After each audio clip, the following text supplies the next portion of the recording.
Esqueceu a primeira regra das refilmagens. Não se destrói o original. Receba, caralho!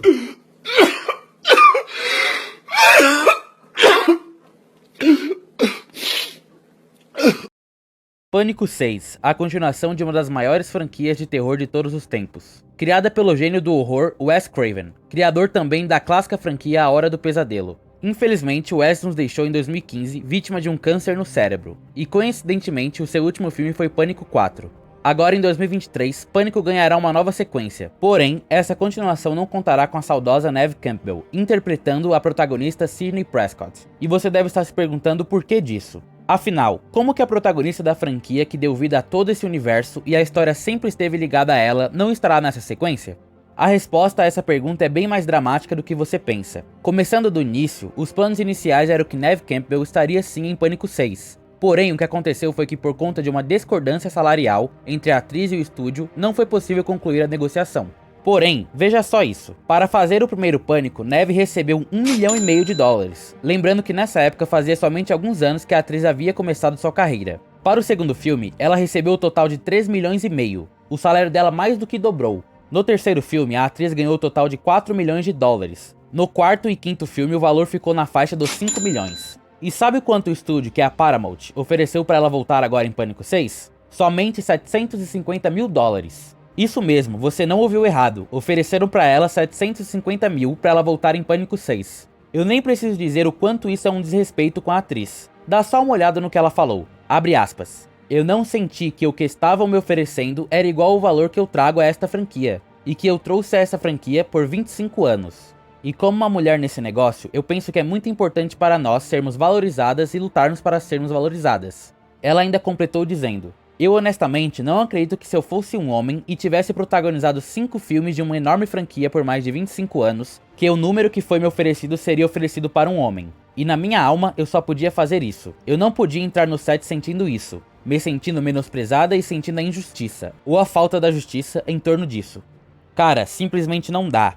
Quando eu vi esse caso eu fiquei completamente incrédulo. Obviamente a Neve Campbell tem total razão em tudo que ela disse. É inacreditável que depois de 25 anos sendo a protagonista de uma das maiores franquias de terror, não só monetariamente falando, mas também pelo impacto que Pânico teve e tem na indústria, ela tenha sofrido tamanho desrespeito e humilhação da parte do estúdio.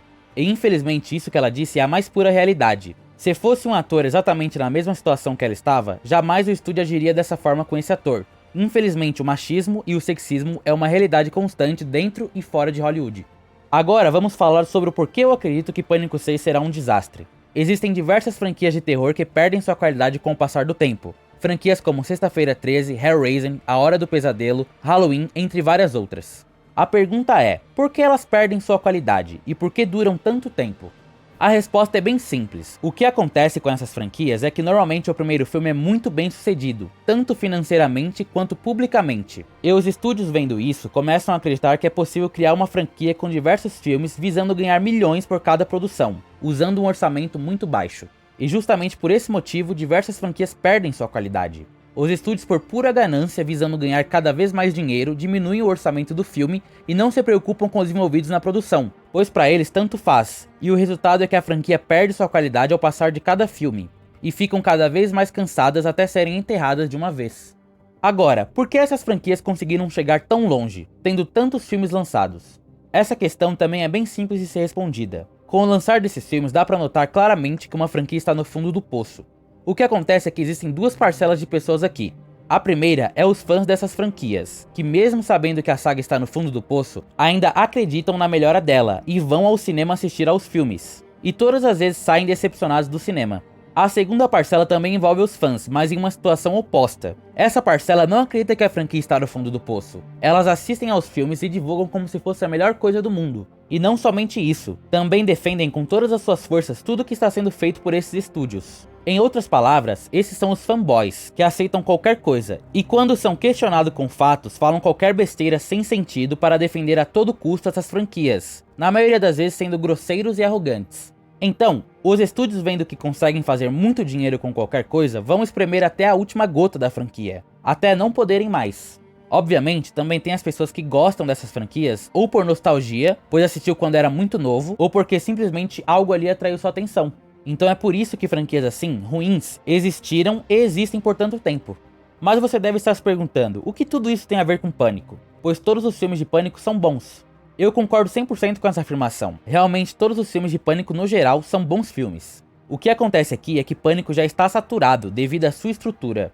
Pois pensa bem, todos os filmes de Pânico se resumem à mesma coisa. É um assassino vestindo o manto de Ghostface, matando os amigos da protagonista e outras pessoas. E no final descobrimos quem é o assassino ou assassinos, e aí ele morre. Essa é a estrutura de Pânico.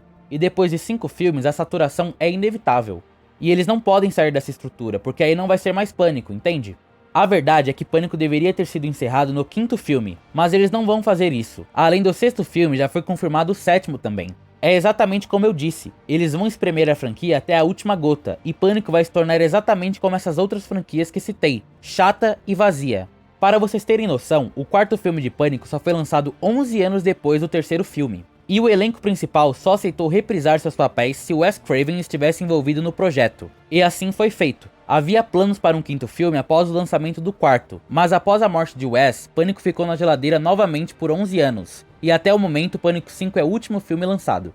O que eu acredito é que se Wes Craven estivesse vivo, Pânico já teria sido encerrado ou estaria na geladeira até os dias de hoje. Infelizmente não temos como saber qual seria o rumo da franquia caso o criador estivesse vivo, porém acredito que algo assim teria acontecido. Uma das grandes discussões que surgiram na internet foi sobre a protagonista Sidney não estar no 5º filme. Uma das questões levantadas foi que Pânico sem a Sidney não é Pânico. E na minha opinião é exatamente isso. Pânico sem a Sidney não é Pânico. Você tirar a protagonista de qualquer obra nunca é uma boa ideia. Sidney Prescott é literalmente a alma dessa saga. Foi ela a precursora de tudo que a gente já viu. Sem ela não existiria Pânico. Toda a história sempre esteve conectada com ela. Agora imagina se fosse ao contrário, eles tirassem o Ghostface e colocassem outro personagem. Entende onde eu quero chegar? Tirar o protagonista de uma obra já estabelecida nunca vai ser uma coisa boa. Fazer isso é uma coisa completamente sem lógica. Porém, é bem óbvio o porquê deles terem feito isso. No 5º filme nós vimos claramente que a Sidney não teve tempo de tela se comparada a Sam, que foi introduzida aqui. Isso porque o 5º filme foi um passe de bastão. Quando eu saí do cinema eu percebi exatamente isso. Que eles queriam aposentar, por assim dizer, a Sidney e colocar essa nova personagem como protagonista. E se você olhar bem, isso fica muito evidente. Tem o lance do tempo de tela, como eu mencionei, e também dela ser filha do Billy Loomis, o primeiro assassino de Pânico. E o foco na narrativa é justamente ela. E não deu outra, Pânico 6 está aí e ela será a protagonista. Mesmo se a Sidney estivesse aqui nesse novo filme, ela não seria mais a protagonista da mesma forma. E isso se torna nítido quando a gente vê a oferta salarial que foi oferecido para a atriz. Eles introduziram essa nova protagonista aqui justamente para tentar se desviar da saturação que mencionei antes. Se é óbvio para nós, espectador, que isso já estava acontecendo, imagina para eles então. Jogaram essa personagem no 5º filme para no futuro tentar equilibrar novamente as coisas. Mas aí é que está o grande erro. Como eu disse, tirar a protagonista foi uma péssima escolha. Isso não tem como fugir. E a saturação ainda vai continuar lá, porque é a mesma fórmula de sempre. Com a diferença que é uma nova protagonista, que caiu de paraquedas aqui no meio e que ninguém conhece e mal ouviu falar. Por conta de tudo isso, acredito que Pânico 6 não será um bom filme. Até porque se eles se garantissem com o que eles têm nas mãos, seria mais prudente criar uma nova franquia derivada de Pânico. Mas naturalmente isso não vai ser feito, porque é bem mais fácil usar a saga de sucesso que já está consolidada e entregar exatamente tudo que a gente já viu, só que de maneira piorada.